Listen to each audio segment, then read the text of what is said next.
Hola a tots, companys. Avui fem la primera sessió inaugural del curs 2022-2023. L'objectiu del dia, entre altres, és presentar les activitats que tenim planificades per a aquest curs. Començant pel dia d'avui, les sessions durant tot el curs, el plan de vida és que siguin mixtes, igual que l'any passat, perquè va anar molt bé la possibilitat de tenir aquest format online. Que sapigueu que igualment, si no es demostra el contrari, qui vulgui venir aquí intentarem fer-les també presencials. Aleshores, el plan d'avui és fer les activitats que ara us comentaré i hi haurà una conferència inaugural a càrrec del doctor Rami sobre el que podem esperar de la 9ª edició de la classificació del TNM del càncer de pulmó. Aleshores, en quant a les sessions ordinàries, la propera sessió serà d'aquí un mes, el 24 de novembre.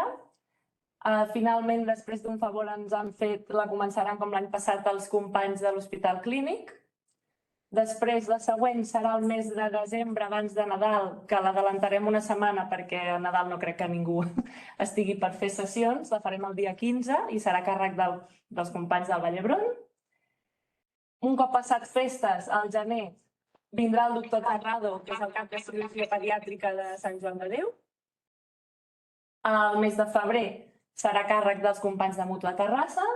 23 de març, els companys de Bellvitge. I finalment a l'abril, els companys de Sant Pau. Com l'any passat vam fer, a mode de quasi cloenda del curs, una sessió de vídeos que va tenir molt èxit, tornarem a fer el mateix format al mes de maig. Això en quant a les sessions ordinàries. A part de les sessions ordinàries, hem estat organitzant uns cursos. El primer curs el presentarà la nostra companya, la doctora Mireia Serra. És un curs d'estadística bàsica que es durà a terme al març. Es farà de forma presencial aquí a l'acadèmia. Aquest curs el farà el doctor Quintana, que és un metge, un intensivista de Mútua de Terrassa, que ja està jubilat i que és una persona que pertany a la Societat Catalana d'Estadística i que ha fet diversos cursos. La idea és fer un curs que el farem en aquesta mateixa sala on estem avui, un curs que durarà tot el dia, començant al matí fins a les 6 de la tarda. Serà un curs d'estadística bàsica, però que anirem augmentant complexitat segons la gent que hi hagi. Si té molt interès, doncs la idea és repetir-lo l'any que ve o fins i tot poder fer un nivell una mica més avançat. Com un altre dels cursos que ja es va fer l'any passat i també va tenir bastant èxit és el curs de l'ecografia toràcica que vam celebrar a Girona. Aquest any la proposta és tornar a repetir el curs i us comenta una mica de què va el doctor Rivaldo. Hola a tots els que esteu connectats des de l'exterior, que si hi ha algú connectat des de fora de Catalunya o des dels Estats Units, que a lo mejor hi ha algú, farem aquest curs d'ecografia toràcica presencial, igual que el curs d'estadística, però presencial a l'Hospital Josep Trueta, com l'any passat. És un curs que serà gratuït pels socis, limitat a 10 persones, bàsicament perquè les pràctiques, com l'any passat, les farem als pacients de la UCI de l'Hospital Josep Trueta i ens han demanat que tampoc estem allà 25 persones donant voltes per la UCI a la tarda. Esperem que esteu animats a apuntar-vos. Ja dic, jo us farem arribar la informació. Com l'any passat l'acreditarem i ens aprendrem a fer ecografies i amb aquests crèdits i podem practicar amb la col·laboració de la UCI del Trueta amb els malalts de UCI que tenen tots vessaments pleurals, condensacions pulmonars i pneumotòrax, amb la qual podem veure una mica tot el que expliquen en pacient real. I en principi del curs d'estadística no tenim res més a dir perquè el coneixeu de l'any passat i us arribarà més informació. Com a últim curs, també és un curs que es va fer l'any passat al CREVA per part de l'equip del doctor Carlos Rombolà, que consisteix en un taller d'anastomosis vasculars toràciques que es farà el mes de juny coincidint amb el que seria la jornada de clausura. Us el presenta el doctor Carlos Rombolà. Carlos, ¿estás por ahí? Sí, no sé si me escuchan. Sí, se escucha, sí. Hola, buenas tardes a todos. Bueno, en realidad, aquí te corrijo un poco, Esther, porque este es un taller que está asociado a la cloenda. Haremos además los dos cursos, como hemos hecho este año pasado, que es un curso con cadáveres y otro curso de anastomosis vasculares más completo, pero abierto a toda España. Bueno, este año lo haremos así. Y además está este taller que es un poco distinto, es más corto, no es igual a los cursos que hicimos otros años. Es un curso corto que sería pre-cloenda. Si les parece, sigo con lo de la cloenda. No Venga, sé sí, si puedes dale. adelantar, subir un poco Venga, lo de la cloenda. ahí está. Bueno, como decía, son puntos. El día jueves 15 de junio, todavía falta mucho, pero haríamos el taller para la gente que quiera participar. Hay un mínimo, si se cumple el mínimo de participantes, bueno, se llevaría a cabo y si no, bueno, está ofertado. Habría dos niveles para el taller, uno avanzado y otro más básico, y estamos con la colaboración de cirujanos vasculares que nos ayudarán a perfeccionar nuestras técnicas vasculares. Esto lo haríamos con cerdos en el CREVA. Al día siguiente, los que quieran hacer esto, bueno, deberían quedarse en Lleida. Y al día siguiente haríamos la jornada de cloenda de un formato similar al que se ha hecho en Tarragona, con una sesión de vídeos por la mañana y otra por la tarde después de comer, perdón, y lo haríamos en una bodega que está aquí, yo ya tengo más o menos reservado y todo, una bodega que está aquí a 30 minutos de la estación de Lleida, y pondríamos los buses desde la estación ida y vuelta para que no haya problemas desde el tren. Y bueno, tendría una degustación, visita a la bodega, creo que va a ser interesante desde el punto de vista científico y social y de ocio también. Pues nada más. Gracias. Dono pas a la vicepresidenta Mireia Serra, que presentarà el doctor Rami, tot i que ja el coneixeu molts. El doctor Rami, la veritat és que crec que el coneixem tots i no cal gaire presentació. El que jo voldria dir és que jo he tingut la sort de treballar amb ell molts anys i no només he tingut aquesta sort jo, sinó tot el servei de cirurgia toràcica i tothom que es dedica a la Mútua de Terrassa al diagnòstic i tractament del carcinoma broncogènic, estem molt contents de poder estar treballant amb ell i de poder resoldre qualsevol dubte. Ell porta molts anys que està en el comitè d'estadificació de l'Associació Internacional del Carcinoma Broncogènic i des de la Junta doncs, vam pensar que podíem convidar-lo perquè ens fes 4 pinzellades del que pugui explicar-nos avui de la pròxima edició del TNM. Doctor Rami, moltes gràcies per haver vingut.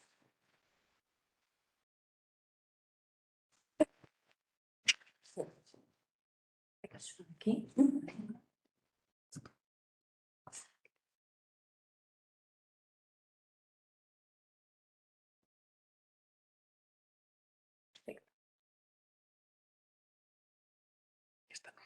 No, això no és. Ja les conté? No, la pantalla no es veuria. Si no, adaptar-les.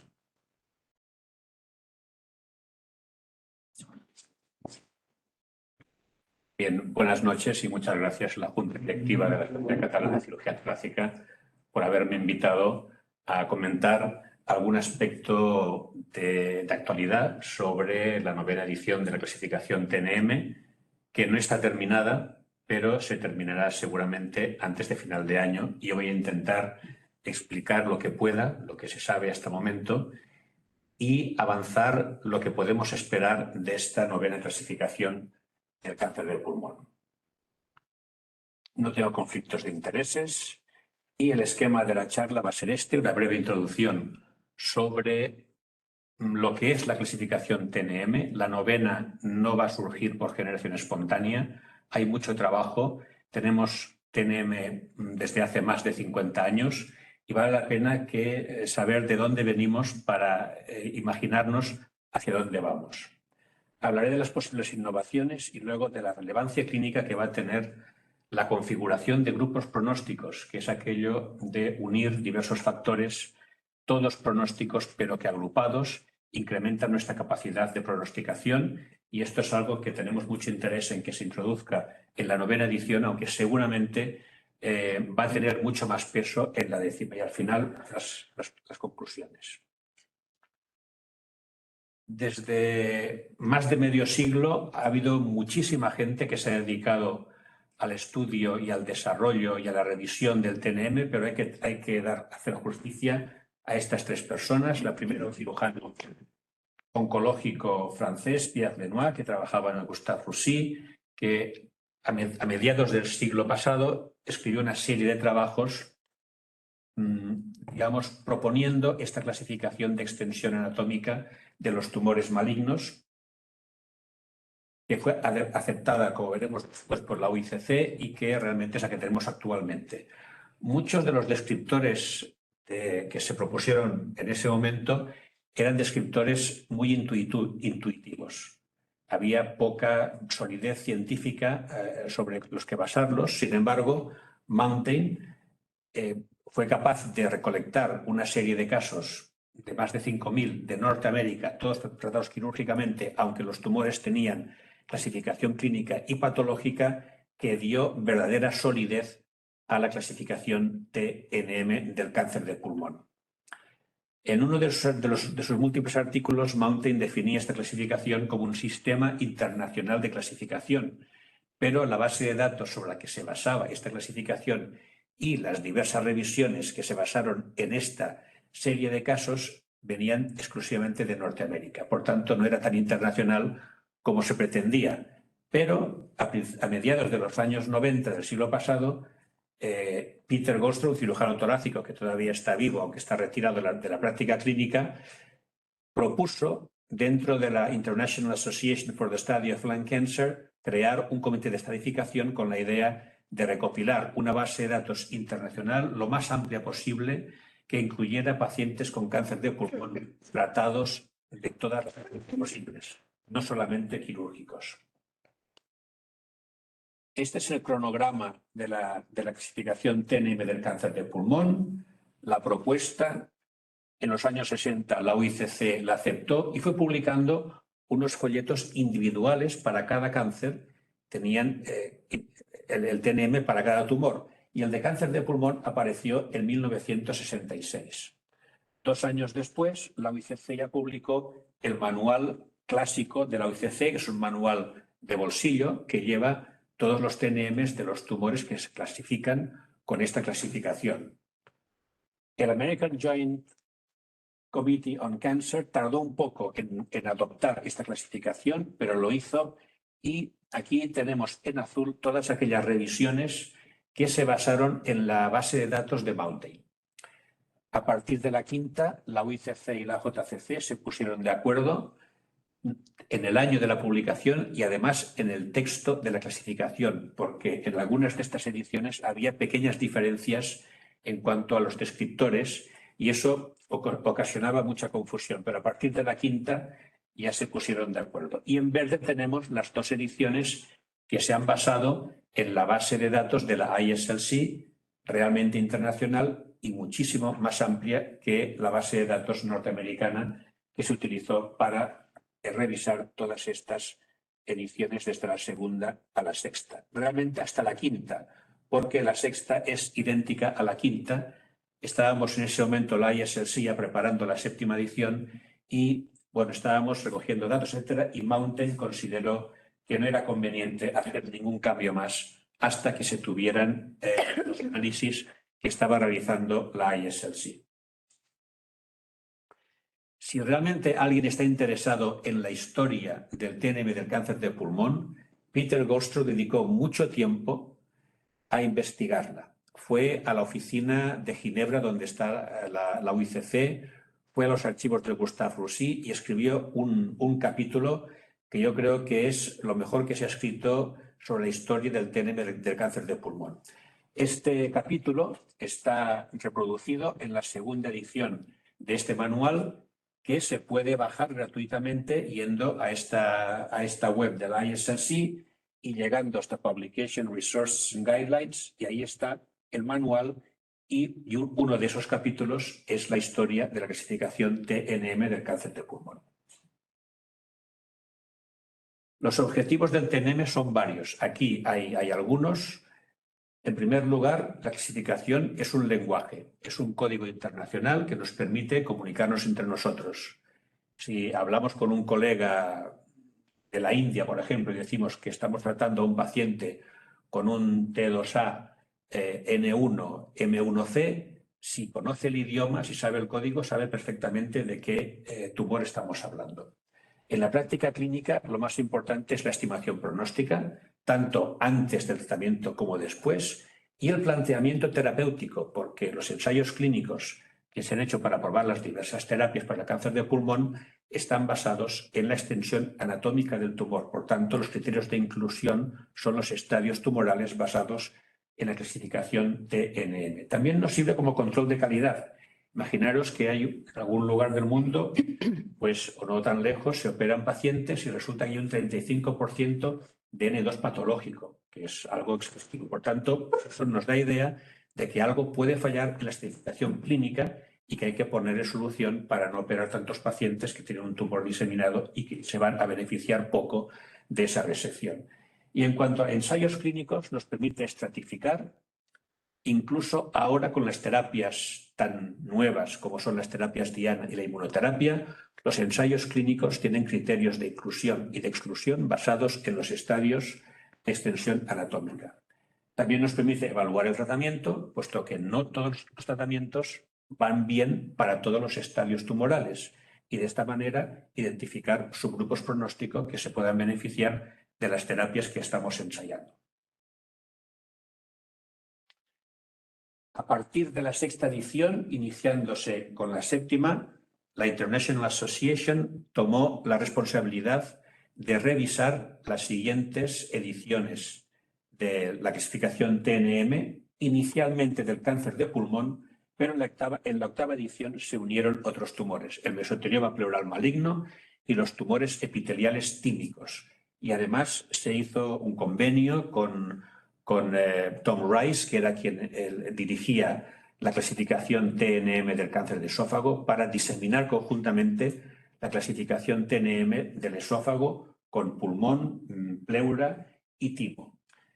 El esquema que se siguió en la séptima edición más o menos se ha reproducido en la octava y ahora estamos aquí, en 2022, con los análisis de datos que ya están casi finalizados y quedan perfeccionar algunos detalles. Si todo sigue tal como va, pues la clasificación se publicará en el 2024 después de haber publicado esos trabajos en el Journal of Thoracic Oncology, que son los que respaldan las innovaciones que se proponen a la OICC y a la AJCC. ¿Me doy aquí? Sí, probar, ¿no? Sí. Vale.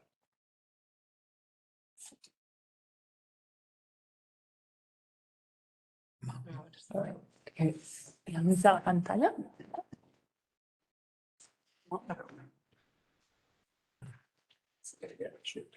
No, això ha sortit de la presentació. I la fletxa de baix de tot, que no siguin enrere. Això és una fletxa. Sí? O no? No, la fletxa d'aquí dalt, espera. La de dalt. Aquesta de... Este. Vale. Ja no poso, Vale. Posibles innovaciones. Tenemos una base de datos muy parecida a la de la séptima edición y la octava. 81.000 pacientes, la mayoría carcinoma no microcítico. He puesto aquí la colaboración de SEPAR porque ha sido importante y sigue siendo modélica, porque cuando se creó el grupo 1, el objetivo que tenía este grupo era revisar la clasificación TNM e identificar factores pronósticos tanto anatómicos como no anatómicos, que es el objetivo que tiene la ISLC, revisar la clasificación TNM. Ya en su momento, los cerca de 3.000 pacientes que se registraron en esa época se trasladaron a la primera base de datos de la ISLC.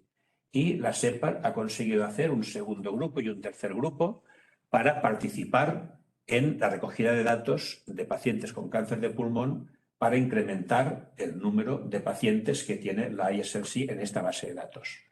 Y un dato importante es que por primera vez va a haber datos moleculares que antes no se recogían y hay casi 10.000 pacientes, que es un 14% de los pacientes con carcinoma no microcítico, que tienen algún dato molecular. Algún dato molecular puede ser que solamente tengan el EGFR, pero hay instituciones que hacen hasta 400. La mayoría hacemos 6, que son aquellos para los que tenemos medicación, porque el resto es para investigar. Pero esto nos va a permitir crear algún grupo pronóstico muy básico. Luego hablaremos con más intensidad sobre esto. Por tanto, ¿qué podemos esperar de esta clasificación, de la novena clasificación? En cuanto a la T, sería posible hacer categorías T basadas en fracciones de tamaño menores de 1 centímetro, pero sería muy impráctico. Peter Goldstraw siempre decía, o dice todavía, que si tuviéramos millones de pacientes, posiblemente cada milímetro tendría importancia pronóstica. Pero claro, de tenerlo medio centímetro a 1 centímetro o cambios en milímetros no cambiaría el tratamiento y tampoco nos ayudaría en la práctica clínica.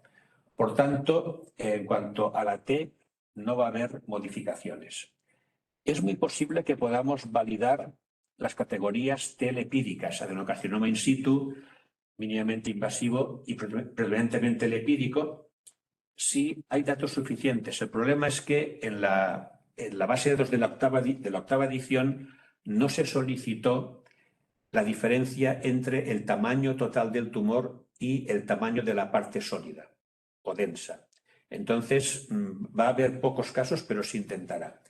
Y quizá también podamos confirmar que va a haber pronóstico del componente sólido e invasivo de los nódulos subsólidos, que como sabéis, el pronóstico no viene dado por el tamaño total del tumor, sino solamente por la parte invasiva, que suele corresponder a la porción sólida que se ve en la TAC. Los análisis de los descriptores T están terminados y no se ha podido demostrar que la pleura parietal exclusivamente, es decir, su afectación, tenga mejor pronóstico que la afectación de la pared torácica en su conjunto, en todo su grosor, partes blandas y hueso.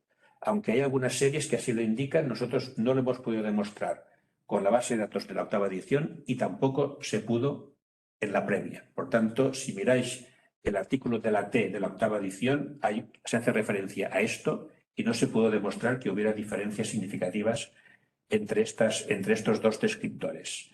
Falta por perfilar los descriptores T2 y T4, pero posiblemente no vaya a haber grandes cambios. Lo que puedo decir hasta ahora es esto.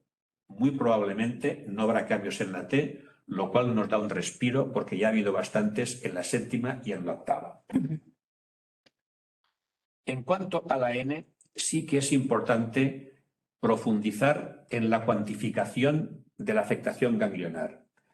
Y de hecho, la ISLC ya lo hizo en la séptima edición, valorando el número de zonas ganglionares afectadas. Recordemos que en ese momento, para facilitar la clasificación N, sobre todo aquellos pacientes que no iban a ir a cirugía, se juntaron estaciones anatómicas próximas y se crearon zonas. La zona supraclavicular, la mediastínica superior, la subcarínica, la mediastínica inferior, iliar y luego periféricas. Y esta, la línea azul, es una única zona N1. La línea roja, varias zonas N1 y la verde es una única zona N2 que tiene el mismo pronóstico y luego varias zonas N2. En la octava edición se hizo exactamente lo mismo, pero viendo el número de estaciones ganglionares afectadas. Y también salían esas diversas curvas, además teniendo en cuenta que el N1 múltiple y el N2 único, pero sin N1, tenían el mismo pronóstico. Pero es que además hay otras cuantificaciones. El número de ganglios extirpados, el número de ganglios invadidos. Y luego el cociente de número de ganglios invadidos partido por el número de ganglios extirpados. Todas estas 5 formas de cuantificación funcionan perfectamente en la clasificación patológica. Cuando queremos trasladarlo a la clínica, hay una anarquía total. Salen unas curvas que parecen un plato de espagueti. Es decir, no nos sirven porque los medios que tenemos para cuantificar la afectación ganglionar en la fase clínica no son tan perfectos como una disección ganglionar sistemática bien hecha.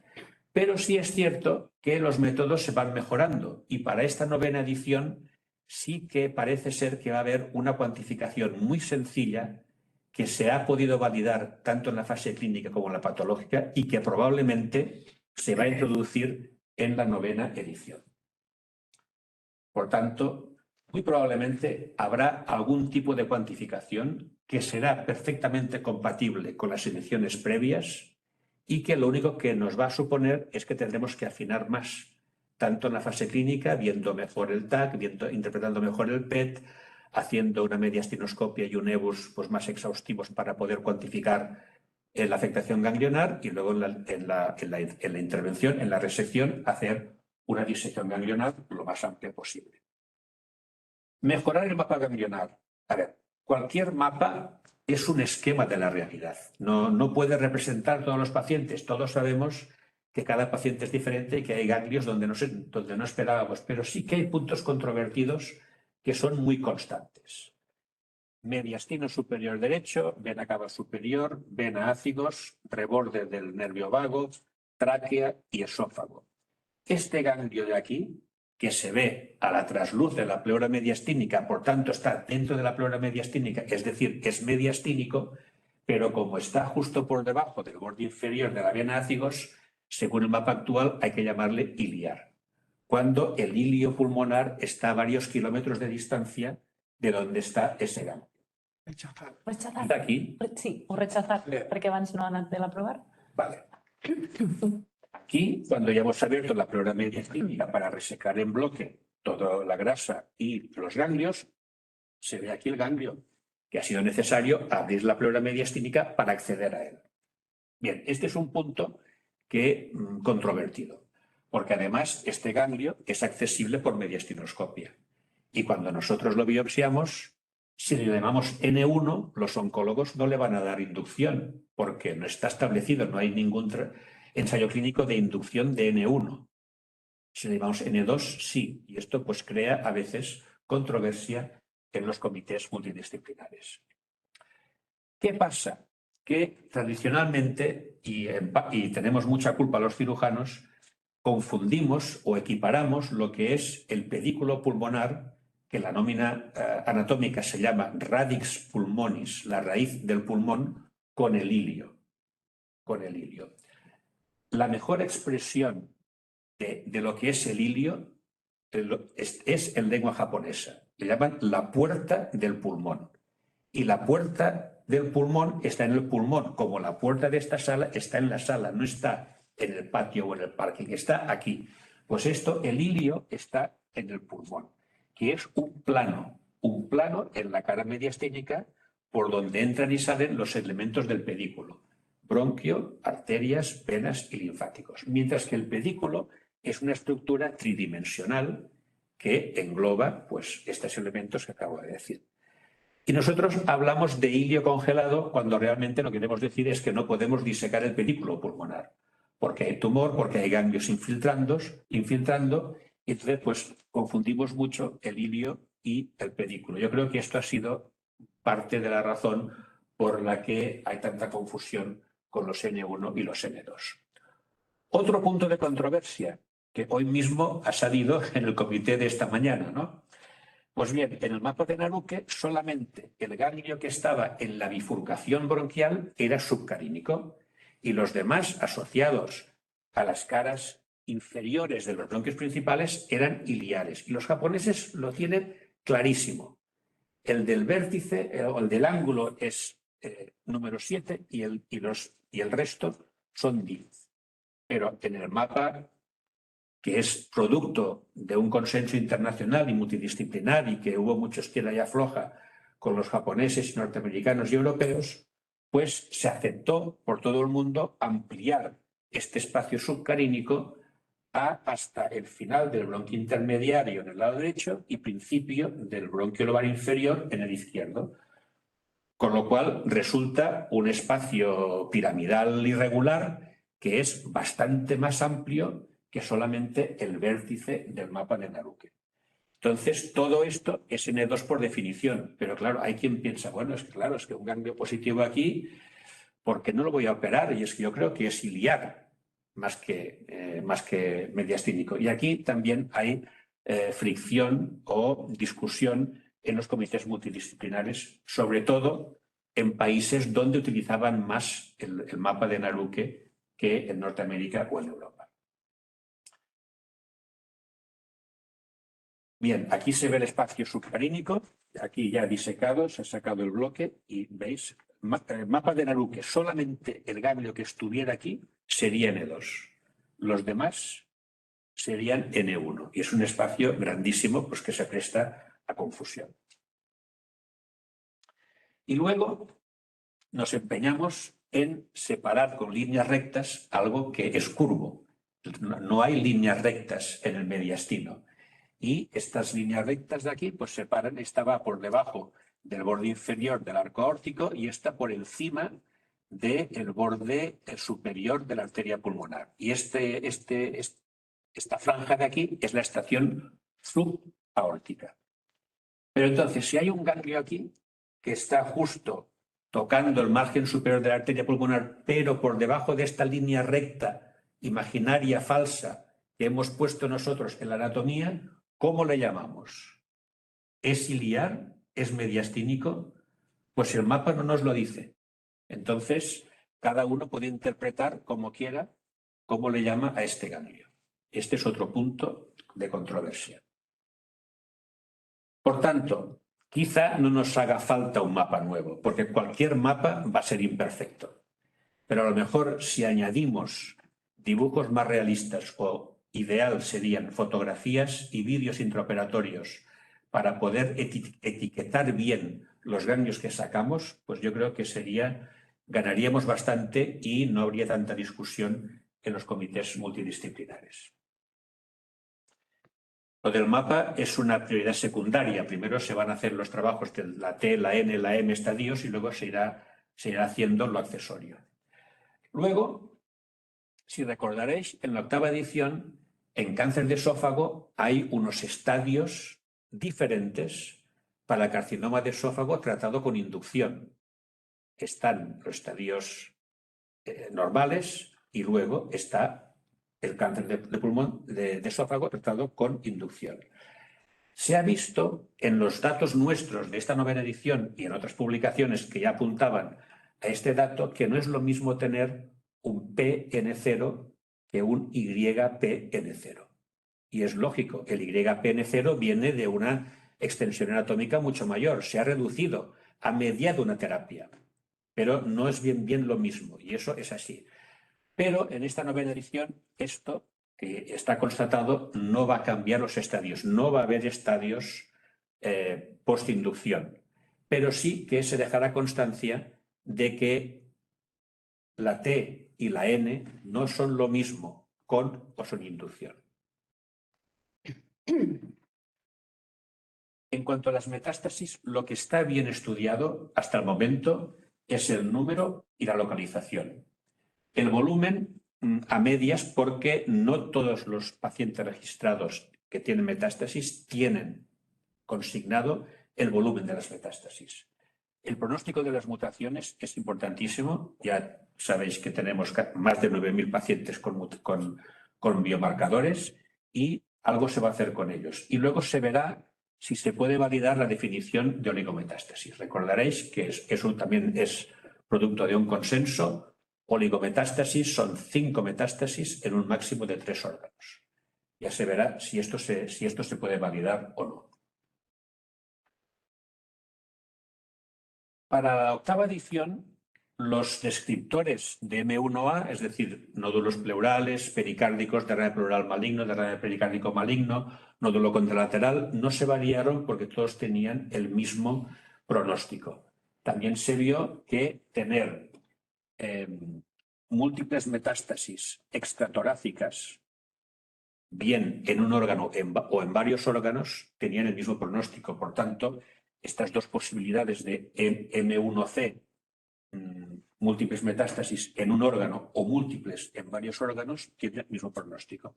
Por tanto, no ha lugar a hacer una cuarta una cuarta categoría. El trabajo de la T, de la M, estaba todavía húmedo, la tinta estaba fresca cuando unos colegas de Portugal, de Vilanova de Gaia, validaron con sus propios datos las tres categorías M1A, M1B y M1C que se habían propuesto para la octava edición y les salían perfectas. La M1B, que es única metástasis extratorácica, tiene el mismo pronóstico que M1A, que son metástasis intratorácicas. Y las dos se diferencian de las múltiples metástasis extratorácicas, bien en un órgano o en varios órganos. Pero es que además, en su serie, vieron que tener una o dos metástasis extratorácicas tenía el mismo pronóstico. Por tanto, esto ya es una indicación de que no se ha dicho la última palabra con respecto a la M. El componente M de la clasificación es el más complejo porque implica a todos los órganos y además el número de metástasis puede ser muy variable. Puede ser desde una hasta tener incontables, como a veces vemos unos hígados que no se pueden contar a dedo, a punta de bolígrafo, las metástasis que tiene el paciente. Por tanto, hay mucho juego, hay mucha combinación entre órganos y número de metástasis. Como he dicho que las metástasis, el número y la localización es lo que está bien estudiado, sí que muy probablemente habrá algún cambio dependiendo de esto, del número y de la localización de las metástasis, que va a ser un cambio sencillo que no nos va a suponer excesivo trabajo extra a la hora de estratificar el cáncer de pulmón. La clasificación TNM, como ya sabéis, es una clasificación exclusivamente anatómica. Describe la extensión del tumor, dónde está, el tamaño, qué estructuras afecta, pero está respaldado por histopatología. Tiene que haber confirmación histopatológica de los descriptores que definen la T, la N y la M. Pero es que además hay unas células tumorales que están en ciertos sitios donde no deberían estar, que tienen parte en este TNM y tienen su código. Cuando están en las secreciones bronquiales y no hay una T aparente, pues es una TX. Cuando están en líquidos pleuro pericárdico, el tumor es M1A. Si se encuentran mediante inmunohistoquímica o técnicas moleculares en los ganglios linfáticos o médula ósea, se consideran N0 o M0, pero hay que añadir que hay células positivas por inmunohistoquímica o molecular. Y los vasos linfáticos lo mismo, sería L1, vasos linfáticos peritumorales. Pero hay unas células que ahora están en boga y que se ha estudiado muchísimo, que son las células que se diseminan por espacios aéreos, STAS, Spread Through Spaces, que tienen su importancia a partir de este trabajo del 2015, que fue el que dio la voz de alarma. Estas células diseminadas por espacios aéreos ya se conocían, pero no se sabía su trascendencia pronóstica. Y estos fueron, el grupo de Bill Travis del Memorial de Nueva York, vieron que cuando tumores muy pequeños, adenocarcinomas de hasta 2 centímetros, se resecaban de forma sublobar y había estas, la tasa de recidiva local era significativamente superior a la de aquellos tumores que no tenían STAS. Y estas diferencias no se encontraban en la lobectomía.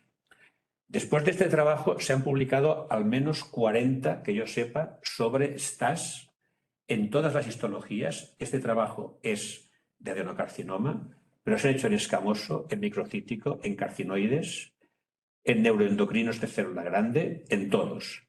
Y, digamos, la conclusión final es que la presencia de STAS empeora el pronóstico. Por tanto, si esto es así y el espacio aéreo es un espacio que podemos equiparar al espacio pleural o al espacio pericárdico, ¿por qué no va a tener STAS un lugar en la clasificación TNM? Pues muy probablemente lo tendrá y se incluirá en esta 9ª edición. Pero hay más. Las células también se pueden encontrar en el torrente circulatorio. Células enteras o sus fragmentos, y el fragmento más estudiado es el ADN circulante tumoral. Este trabajo del 2017 analiza la presencia del ADN circulante en sangre en aquellos pacientes tratados con radioterapia radical o con cirugía radical. Y se ve que tanto la progresión libre de enfermedad, libre de recidiva, como la supervivencia específica de tumor disminuyen muchísimo y de forma significativa en comparación con la supervivencia de aquellos pacientes que no tienen material tumoral circulante en la sangre. Por tanto, este es un dato que hay que tener en cuenta. Otra serie más reciente japonesa del grupo de Mitsudomi del 2020 también se ve aquí que realmente, aunque la P es significativa, no hace falta tener la P para ver que la presencia de células tumorales en sangre o de su ADN repercute en la supervivencia libre de enfermedad de estos pacientes. Tan importante es esto que hay quien ha sugerido añadir la letra B de blood, sangre, al TNM. Entonces sería B0, pues no hay material tumoral en sangre, y B1, ahí además todo esto pues se podría telescopar, B1, B2, B3, dependiendo de la titulación de material tumoral en sangre. Y, a mi entender, esta es una propuesta válida, puesto que la sangre no deja de ser un tejido fluido en el cuerpo, como puede ser cualquier otro tejido. Y las células en sangre tienen un comportamiento parecido, o podríamos equipararlas a las células que encontramos en líquido pleural o pericárdico o en los espacios aéreos. Por tanto, me parece una propuesta válida, pero el TNM, una de las ventajas que tiene es que es asequible universalmente. El TNM se puede hacer aquí mismo, explorando al paciente, una historia clínica, exploración física y con una radiografía de tórax. Luego, si vamos añadiendo exploraciones, será un TNM más certero. Pero estos análisis de sangre que están basados en biopsia líquida de sangre no se pueden hacer en todos los lugares. De hecho, no se pueden hacer en muchos países desarrollados y menos en los que no están tan desarrollados. Pero la tecnología varía mucho y para la 9ª edición esto no se va a incluir, entre otras cosas, porque el contenido tumoral en sangre no era un ítem que se pedía en la base de datos de la 9ª edición, pero yo creo que esto va a ser imprescindible ponerlo en la 10ª edición y a partir de ahí pues se va a perfilar más la importancia pronóstica de la presencia de células tumorales en sangre o de su ADN. Grupos pronósticos. Una cosa que se va a intentar en la 9ª edición, porque hay solicitud popular de la comunidad oncológica internacional, es mejorar el pronóstico. Cuando se publica la clasificación TNM, a los pocos meses siempre aparecen trabajos, de hecho muchos, que intentan validarla con los datos de su hospital o nacionales de aquellos países que tienen registros nacionales. Y casi nunca se puede validar todo. Siempre hay diferencias en cuanto a porcentaje de supervivencias estadio a estadio. A veces se puede validar pues, los cambios en la T, pero no en el conjunto de la clasificación. Y entonces, pues bueno, esto es lógico, porque el TNM que se publica está basado en una base de datos que es muy particular. Es decir, no es equiparable a ninguna de ningún hospital ni de ningún país. Es base internacional y además de aquellas instituciones o personas que donan sus datos a la ISLC. Por tanto, es difícil reproducir ese tipo de base de datos. Y hay que tener en cuenta que los estadios que tenemos ahora, tanto clínicos como patológicos, pronostican muy bien, porque vemos que las gráficas de supervivencia se separan de forma perfecta y hay un empeoramiento progresivo a medida que el estadio tumoral aumenta. Por tanto, los estadios son buenos pronosticadores, pero claro, el pronóstico, cuando vemos por este estadístico R cuadrado, que a mí es muy esotérico, pero los estadísticos nos dicen que mide la capacidad pronóstica del instrumento que estamos utilizando, en este caso el TNM. Pues de la 7ª a la 8ª edición hemos ganado poquísimo. Un punto en la fase clínica y un punto en la patológica. Esto a pesar de las innovaciones que se introdujeron en la 8ª edición. ¿Pero por qué es esto? Pues es lógico, porque es que el pronóstico es multifactorial. Y el pronóstico global lo da las características del tumor y el TNM es solamente uno de los muchos factores pronósticos tumorales. Pero es que hay también del paciente, comorbilidad, sexo, incluso país de origen. No es lo mismo tener un cáncer de pulmón T1A en una calle de Bangladesh que tenerla en un apartamento que está al lado del Memorial de Nueva York. Esto es ambiente, esto es environment, ¿no? Cirujano, hay cirujanos que todavía no han sacado nunca un ganglio mediastínico cuando hacen la resección pulmonar. Pues eso también es ambiente. Otros sacan más, ¿no? Todo esto pues configura el pronóstico. Y de hecho, la UICC ya reconoce toda esta serie de factores. El tumor, paciente y ambiente, y los clasifica en esenciales, adicionales, nuevos y prometedores. Y esta tabla, que es una para carcinoma no microcítico resecado, pero hay también para avanzado y no resecado, y para el microcítico, está al final del TNM del manual de la UICC. Es decir, se está introduciendo ya el concepto de que hay otros factores pronósticos que pueden modificar el pronóstico que da el TNM a secas.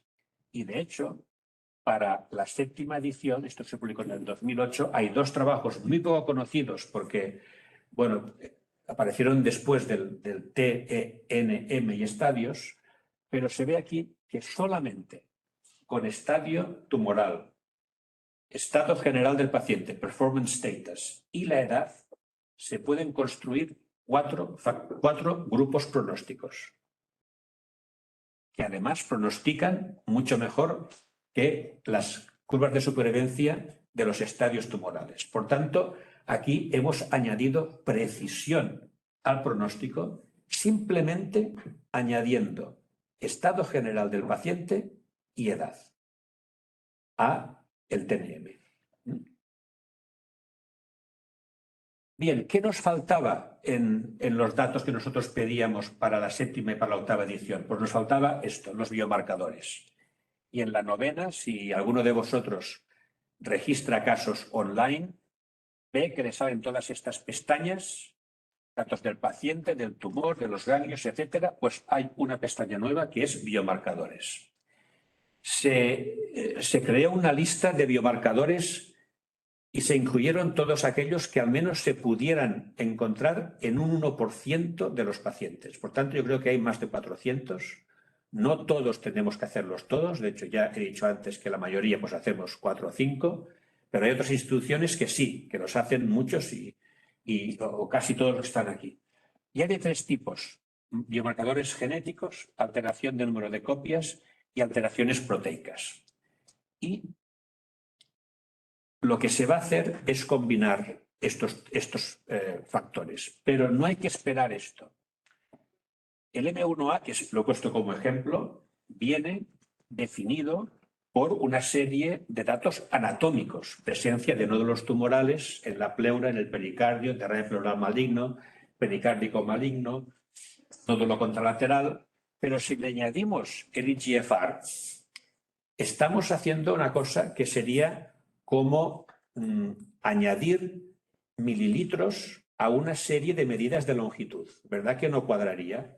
Pues esto es lo mismo, estamos mezclando anatomía con biología, lo cual no quiere decir que se puedan combinar. Y hay una pequeña diferencia entre mezclar y combinar, pero es importante. Entonces, nosotros dejamos cada factor en su lugar. El TNM es lo que es.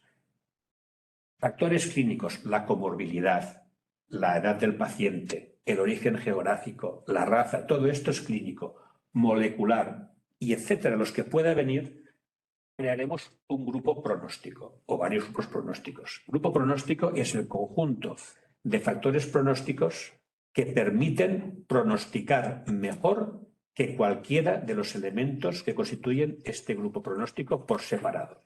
Por tanto, si se puede hacer esto, sobre todo añadiendo los factores moleculares, que es lo que nos faltaba, podremos perfeccionar nuestra capacidad de pronosticación para un paciente concreto y para un tumor concreto.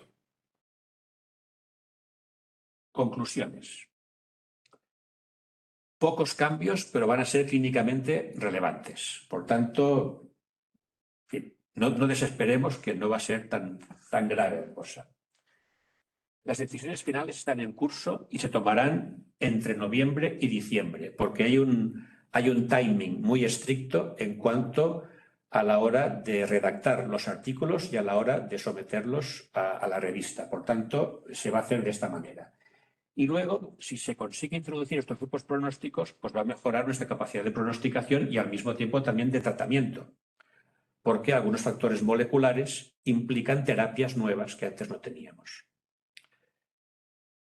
Yo creo que para la novena edición tenemos que ser muy modestos. Probablemente no podremos pasar de estadio 4 con o sin marcador, que hoy en día ya sabemos que hay una diferencia grande, abismal, entre un adenocarcinoma con EGFR y que se pueda tratar con TKIs, que un EGFR sí, estadio 4 sí.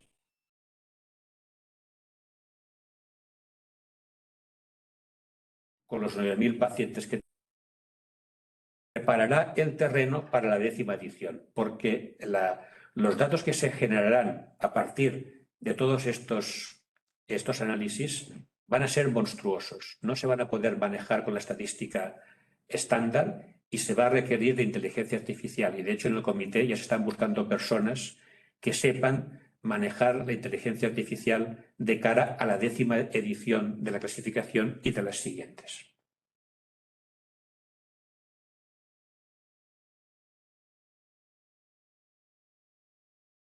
Sí, no es una anticualla ni una reliquia, es decir, está activo desde hace más de 25 años, que es exactamente la mitad de la vida de la ISRC, que empezó en 1996 con una idea de Peter.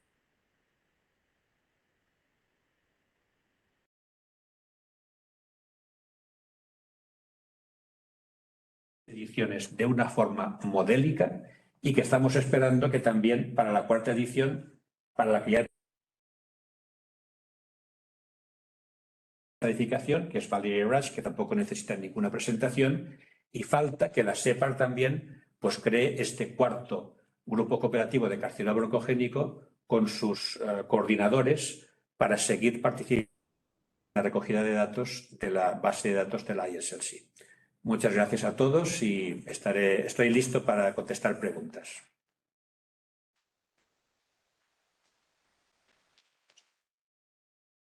Moltes gràcies, doctor Rami, per la dissertació.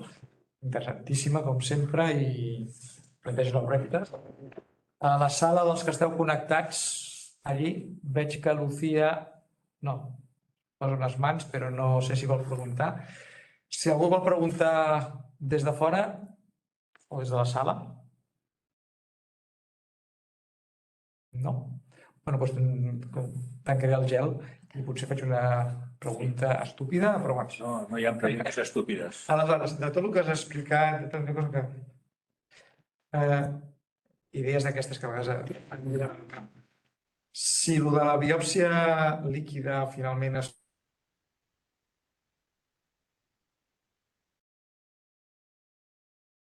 Si això va circulants donat...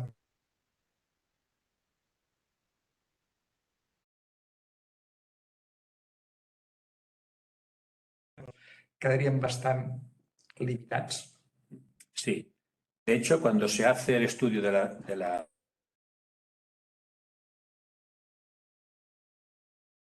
Lo importante de cara al pronóstico es que después de la terapia hayan desaparecido las células tumorales en sangre. Por tanto, se hacen antes y después. La presencia de un tratamiento radical, aparte de empeorar el pronóstico, yo creo que podría hacer modificar la definición de resección completa. Ahora estamos hablando de enfermedad residual mínima, minimal residual disease. Entonces yo creo que ese sería algo para actualizar la definición de resección completa, que no hubiera material tumoral en sangre. Que esto además, si al final hay un párrafo que dice que esas definiciones no eran estáticas, que se preveía que se fueran a modificar, especialmente con los nuevos descubrimientos moleculares, etcétera, etcétera. O sea que ya se preveía que podríamos actualizar esas definiciones basándonos en datos moleculares y no solamente de inspección macroscópica respaldada con histopatología. Me sembla que el Pedro, que deu ser... Pedro, has levantado la mano. Hola, sí, ¿qué tal? Hola, Gracias, Pedro. Ramón, siempre muy interesante. Me hace gracia que cuando has mencionado aquello de la pleura mediastínica, ¿no? Digo que esto es algo que oía yo en la discusión cuando empecé yo en torácica. Que ese ganglio siempre nos ha dado guerra de cómo clasificarlo. Pero yo quería preguntarte, o de comentar, cuando habláis o queréis clasificar la N en base al número de ganglios extirpados y infiltrados, yo como cirujano de a pie, los ganglios que sacamos muchas veces salen fragmentados. Entonces, saber cuántos ganglios exactamente había y cuál de los fragmentados qué representa, se me hace difícil. Yo puedo clasificar bien por la zona, que si hay ganglios afectados en una zona, pero cuántos ganglios había afectados exactamente. Y eso no me suelo fiar, no sé si es práctico, porque ya digo, no sé cómo operarán los demás, pero yo por más que lo intento, con el robot, con el vídeo, con la cielo abierto, siempre se me acaban rompiendo los ganglios, unos u otros, no. Sí, gracias, Pedro. Esto es un problema que tenemos todos, pero si se hace algún tipo de cuantificación para la 9ª edición, no se va a basar en el número de ganglios extirpados, se va a basar en número de zonas o de estaciones, que es mucho más fácil y que obvia el problema de la fragmentación ganglionar. Por tanto, yo creo que eso no va a ser un problema para la 9ª edición.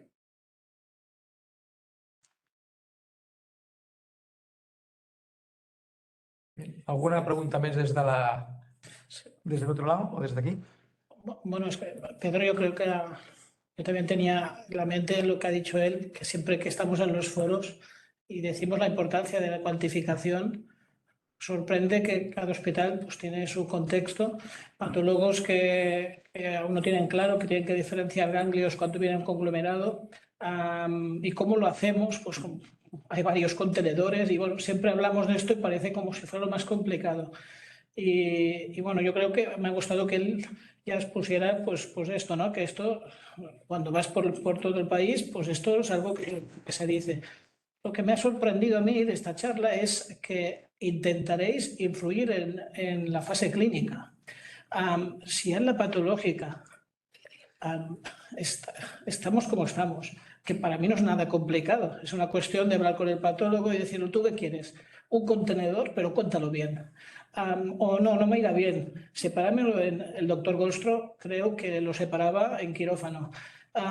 Y los fragmentos se unen y son más o menos un ganglio, y más o menos. Si esto ya en la fase patológica no nos pondremos nunca de acuerdo, o yo espero que algún día sí. Bueno, yo lo digo que bases de datos españolas, en que hasta alguna que ahora saldrá en breve, en SEC, nos da miedo poner número de ganglios porque siempre todo el mundo nos dice que cómo los contamos, porque no lo cuentan. Fase clínica, doctor Rabi, ¿qué quiere decir? Fase clínica quiere decir que se va a tener que cuantificar el número, ya veremos si de zonas o de estaciones, para asignar una categoría N clínica a ese tumor. Entonces, esto desde el punto de vista teórico va a ser sencillo porque no va a ser una clasificación muy larga, ya digo que será compatible con las previas, pero sí que si se hace bien puede aumentar la calidad del trabajo que nosotros hacemos. Habrá que prestar más atención al TAC, al PET, al EBUS, a la mediastinoscopia, a todas las pruebas de estratificación clínicas que tenemos para poder asignar una categoría N clínica. Pasará como siempre, habrá quien lo haga muy bien y quien no lo haga bien, pero eso ya se verá. Entonces, si esos que no lo hacen bien, pues esa clasificación N, que pensamos que será mejor, pues no les valdrá. Y entonces habrá una discordancia entre la N clínica y la patológica, como la sigue habiendo desde que empezó el TNM seguramente. Pero eso no quita para que al menos se pueda recomendar que haciéndolo de esta manera se va a mejorar la práctica clínica. Y ya veremos lo que pasará. Y después no sé si puedo hacer otra pregunta. No, porque no sé, hay más. El tema de afinar el pronóstico, teniendo en cuenta más factores fuera del TNM, entiendo por los que sois y bueno, habéis valorado los pros y contras. Lo digo por un ejemplo, ¿eh? Antes teníamos, por ejemplo, 70, 75 años como edad. Ahora ya creo que nadie se plantea la edad de un paciente. Tenemos otros. Y lo digo porque puede ser peligroso tener todo tan puesto. Bueno, no sé si me sé explicar, pero yo creo que el TNM tendría que ser independiente, que creo que lo será, ¿no? Pero no sé si tenemos que dar tantos datos artificiales, que ya sé que vendrán de datos muy bien hechos, pero no todo el mundo, a ver, un ejemplo es Estados Unidos, no todo el mundo tiene centros especializados, boards, se opera el cáncer de pulmón en sitios que no tienen experiencia. Pueden ser peligrosas estas. Bueno, no lo sé, ¿eh? Yo como no lo he visto, no sé si lo habéis valorado. Bueno, a ver, yo creo que nosotros hacemos grupos pronósticos constantemente, de forma mental en el comité. Sabemos que no es a mismo TNM no es lo mismo tener un paciente de 45 años sin comorbilidad que un paciente de 75 con varias comorbilidades. Esto ya es un grupo pronóstico, es decir, un TNM que es idéntico, la edad cambia y encima la comorbilidad también es diferente de una. Esto es otro. Se trata de mantener cada factor pronóstico en su lugar, no mezclarlos, como he dicho, sino combinarlos. Y todo esto que hacemos mentalmente, tenerlo sistematizado de alguna forma. Ya se verá. Tom Rice, para el cáncer de esófago, que lo quería hacer de esta manera, siempre terminaba con una diapositiva que era móvil. Tener una app muy parecida a la app que nos sirve para calcular el porcentaje de malignidad que puede tener, la probabilidad de malignidad de un nódulo pulmonar, basándonos en la edad del paciente, en la historia de tabaquismo, si es espiculado, si está en el lóbulo superior, si hay uno o varios, si es parcialmente sólido, pam, pam, pam, y en menos de un segundo te sale un porcentaje de probabilidad de malignidad. Yo creo que tenemos que ir a algo así, es decir, poner el TNM con la edad, un índice de comorbilidad, que hay muchos y ya se escogerá el que sea, pero también añadirle, ¿tiene EGFR este adenocarcinoma? Sí. ¿Se puede tratar con TKIs? Sí. El pronóstico cambia radicalmente. Entonces, o sea, de tener semanas de supervivencia a tener años de supervivencia, yo creo que eso sí que nos puede facilitar el pronosticar para un paciente concreto, ¿eh? Porque con todos estos datos podemos modificar el pronóstico que nos da el TNM basándonos en estas gráficas de supervivencia que son muy generales y que puede que no correspondan al paciente que tenemos delante nuestro en la consulta. Eso yo creo que será lo más fácil. Si se añaden más cosas para la enzima adición, a lo mejor necesitamos otros elementos. Pero un algoritmo como el del nódulo pulmonar, yo creo que es factible para el cáncer de pulmón en estos momentos. Tenim dues más. En Pedro i després en Carlos. Pedro, cuando quieras. Sí, no, otra pregunta que quería hacerte, Ramón. De las bases de datos vuestras, ¿será posible, dentro de lo que hablabas del factor pronóstico ambiental, sacar algún dato sobre el retraso en el tratamiento?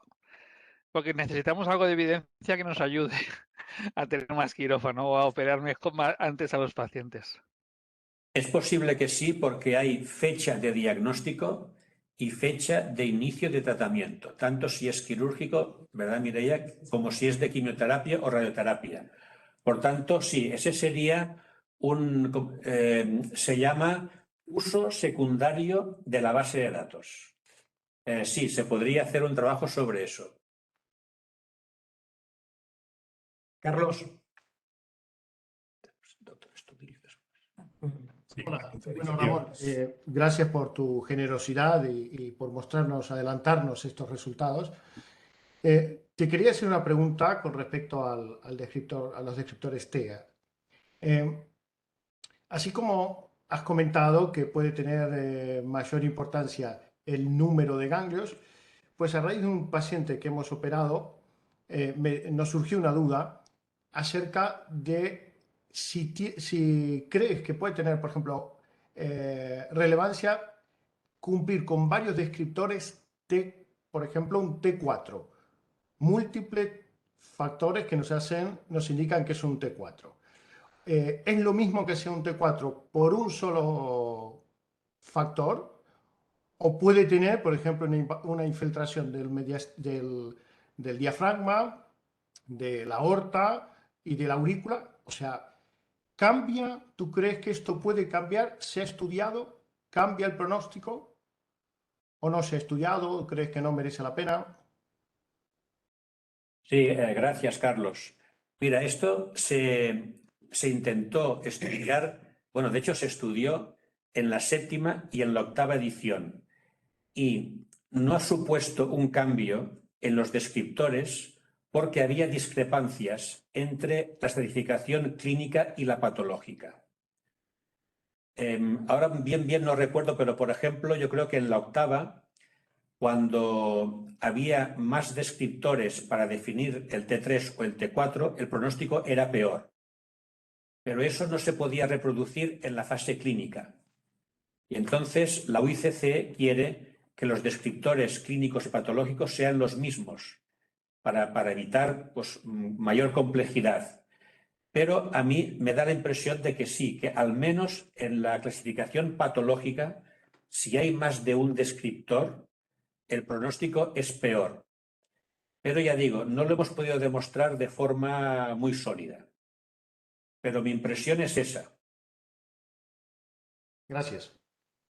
De nada. A ti. No, por lo que contabais, primero felicitar a Ramón, como siempre, que es un libro abierto y nos conocemos desde hace más de 30 años que estuvimos trabajando codo con codo en la formación de la recogida de datos, la hoja del grupo carcinoma broncogénico.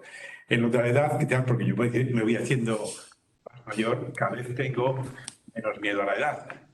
A introducir o de meter en quirófano pacientes mayores si tienen un estado en general bueno y sobre todo si son estadios 1, máximo 2. Y ya yo creo que era el año 90 y pico, en el Congreso de San Sebastián, presenté un grupo de pacientes de más de 80 años intervenidos, comparando con pacientes más jóvenes, y si estaban bien seleccionados no había diferencias llamativas. Y en cuanto a lo que preguntaba Pedro, yo creo que hay trabajos publicados, quizás ya son un poco antiguos, que no había diferencia en la supervivencia entre pacientes siempre que la espera no fuera superior a 3 meses. A lo mejor ha crecido. Esto que tanto nos agobia cuando estamos en un hospital, que lo lleva en lista de espera 2 meses, pues creo que no hay mucha diferencia. Con eso no quiero decir que nos tenemos que dormir en los laureles, pero tampoco fustigarnos si el paciente lleva 2 meses y no tenemos más remedio que esperarlo. Yo recuerdo un trabajo del 12 de octubre, liderado por López Encuentra, en el que se miraba la supervivencia de aquellos pacientes que habían sido operados antes de 60 días y después de 60 días, y no había diferencias. Lo que pasa es que hay un factor emocional muy importante, ¿no? Yo, la verdad es que nosotros tenemos más o menos un mes de lista de espera. Y yo les explico a los pacientes, mire, el cáncer no se ha producido de la noche al día. Lleva años usted con su célula maligna que ha ido creciendo y si realmente la cirugía va a depender de que lo operemos hoy la semana que viene, no va a servir para nada. Es decir, creo que no hay... Entonces, bueno, pues hay quien se tranquiliza, pero de hecho, claro, es la angustia del paciente que sabe que tiene un cáncer y que lo quiere fuera lo antes posible. Pero yo creo que si se les explica bien, se tranquilizan y lo entienden. Sí, pero puedo intervenir un momentito ya por alusiones. Es que, bueno, yo tengo pacientes que estamos entre el diagnóstico y el tratamiento, llegamos casi a 3 meses y a veces lo superamos.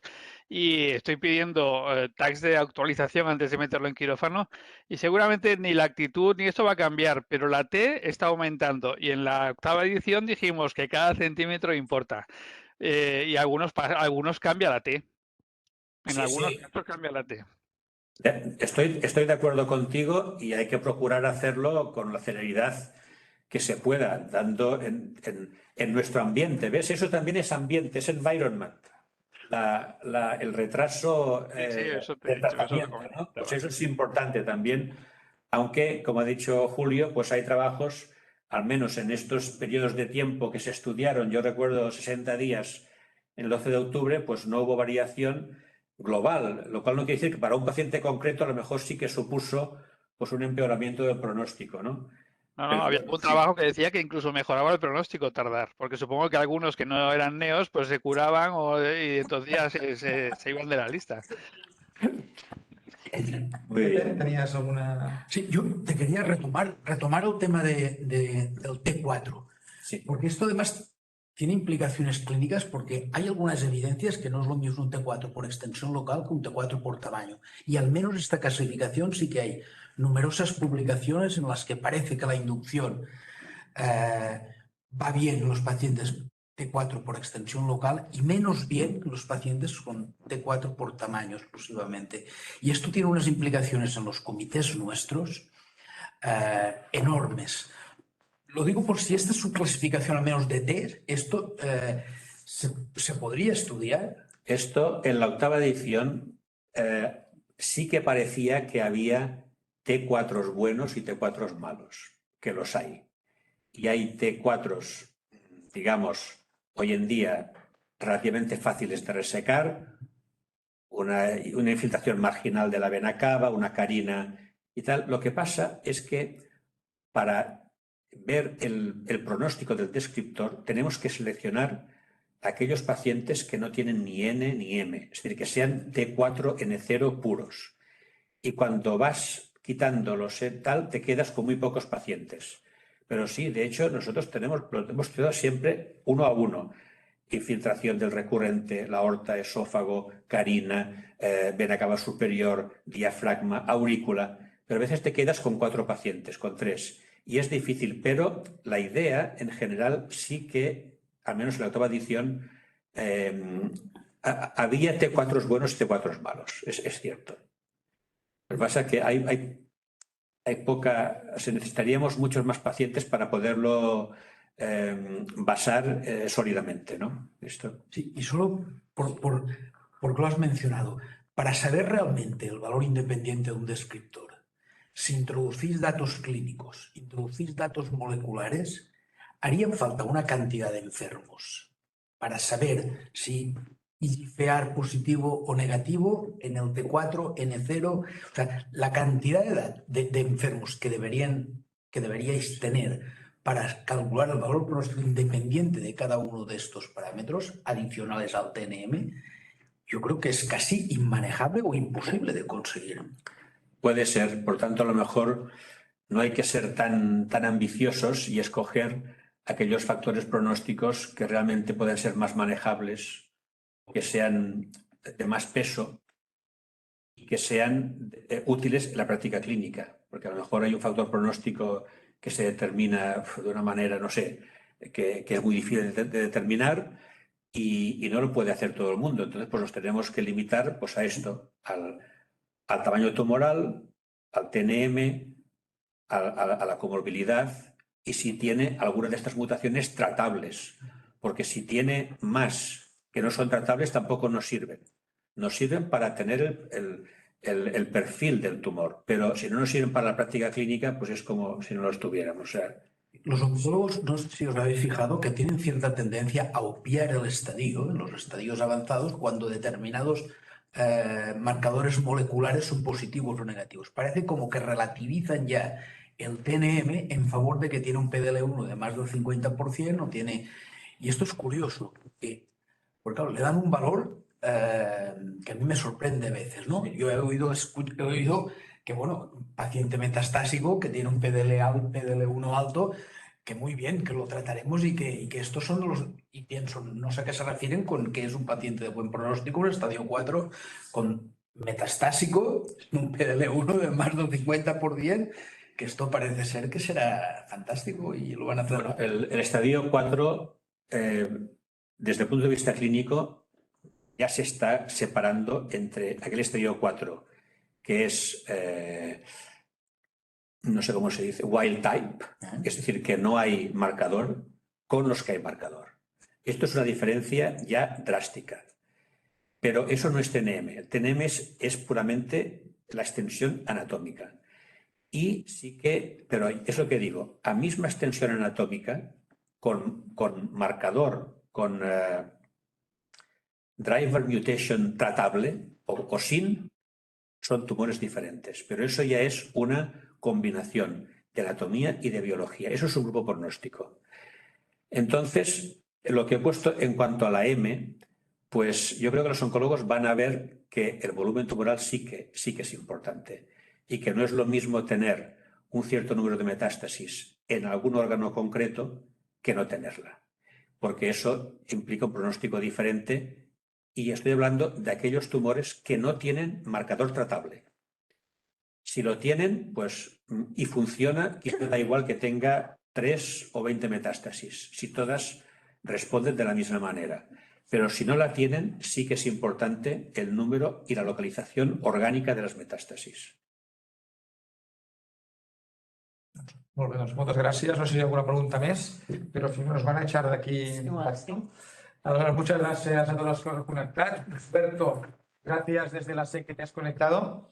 Muchas gracias a todos los que han venido aquí. Y ahora pues tenemos un pica pica para los 4. No esperéis comer mucho, que hay poca cosa. Hoy hemos sido 20, al final 21 conectados y 7 aquí, con lo cual son 28.